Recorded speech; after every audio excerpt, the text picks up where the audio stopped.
This goes out to Monica, who asked me a really cool question. And the question went something like this.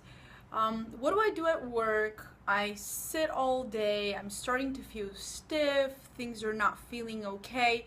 What can I do throughout my workday in order to feel a little bit better at the end of the day so I don't have knee pain, so my feet don't bother me? And so the first thing I told her was try to take standing breaks. So as you know, let me get my chair over here.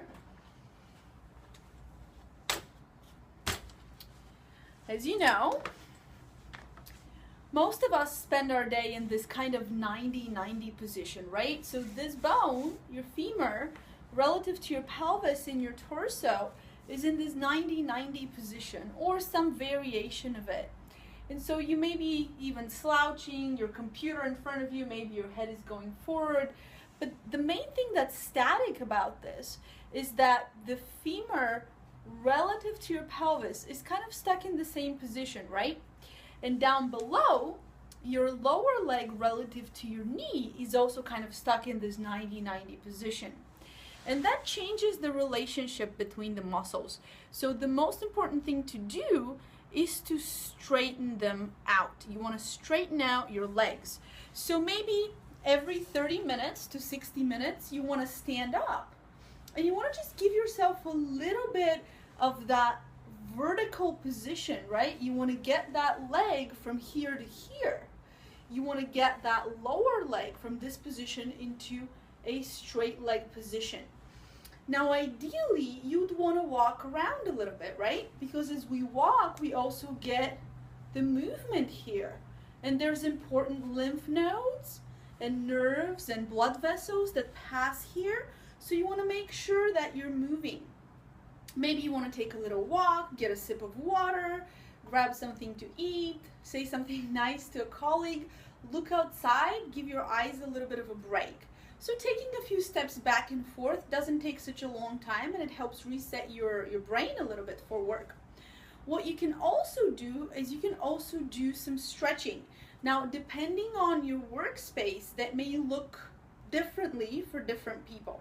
Something that I love to do is using my chair to stretch, right? So here you are, oh, and door open. It's kind of windy here today. So here I'm in my chair. Back all of this up a little bit.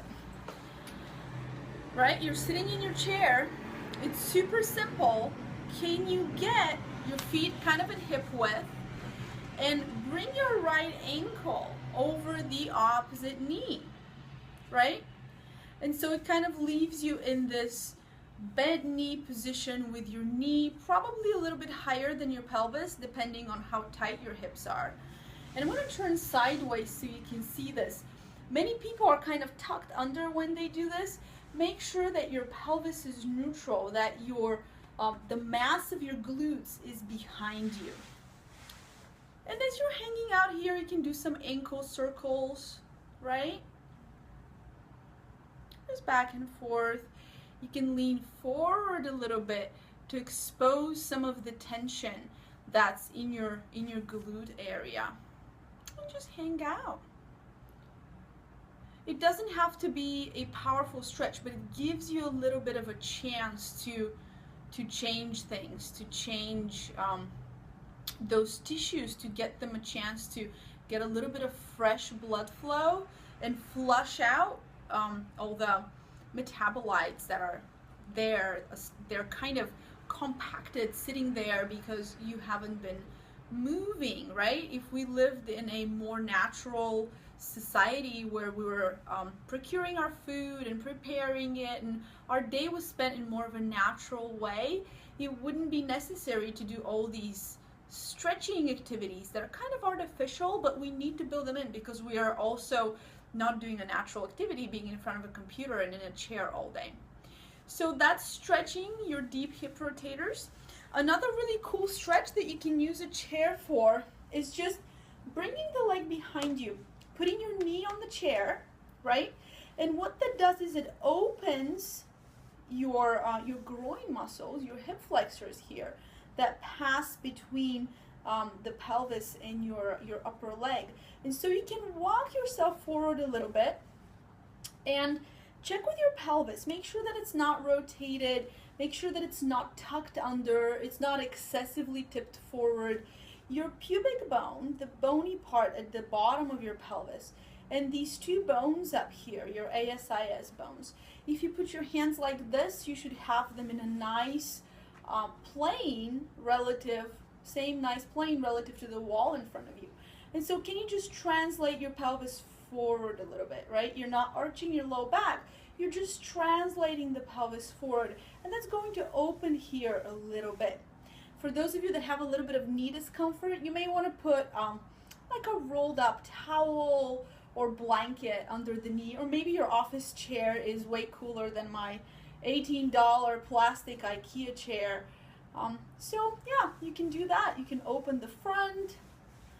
And for those of you with yogic tendencies, you can bring your arms up too and get your upper back to participate as well. You can align your chin so that it's parallel to the floor, and just really enjoy that opening happening through the front of the body. And you can even rotate away from the leg that you're stretching, and notice how that feels. Just hold that for 30 seconds or a minute. Right, so you have these two simple, so far, these two simple stretches.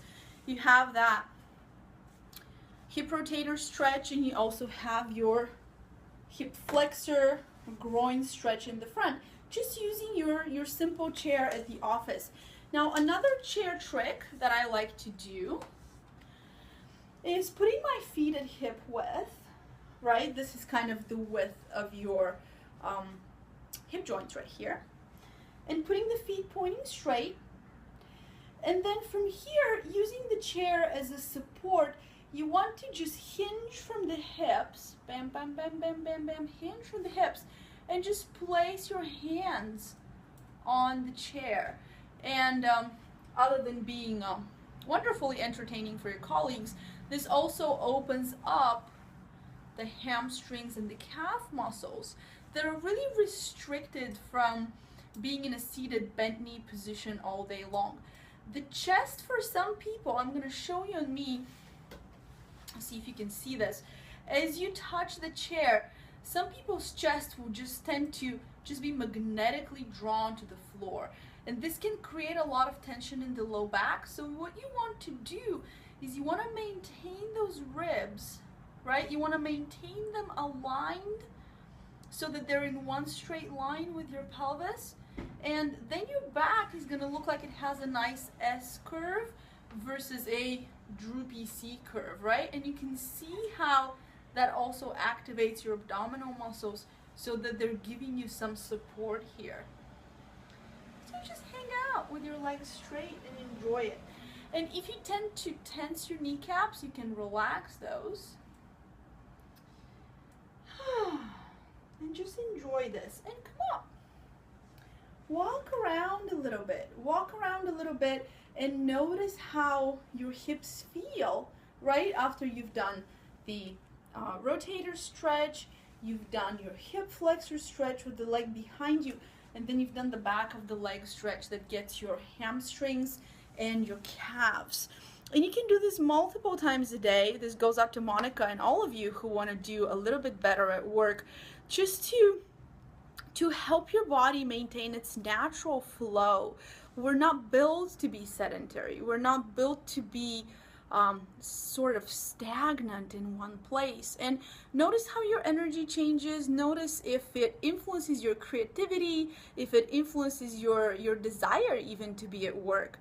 And let me know, how is it going for you? I hope you have a great, productive day at work. And as I say goodbye, I also wanted to show you a really cheap way to maybe do a stand-up workstation. What I have here in my office is this, it's kind of like a flap, right? If you go under, you see it. It props itself up, and it's like $40 from IKEA. It's like one of those leaf tables. When you're not using it, you can just let it go down, and you can just let it stay against the wall. and it's a really cheap way to do a stand-up workstation for just whenever you're not wanting to sit anymore, and you will have some variety between standing and sitting. People ask me all the time, what should I sit on? And I say, just sit on different things. And a stand-up workstation is a nice way to break up your day. Thank you for joining me, and I hope you have a wonderful day at work. Bye.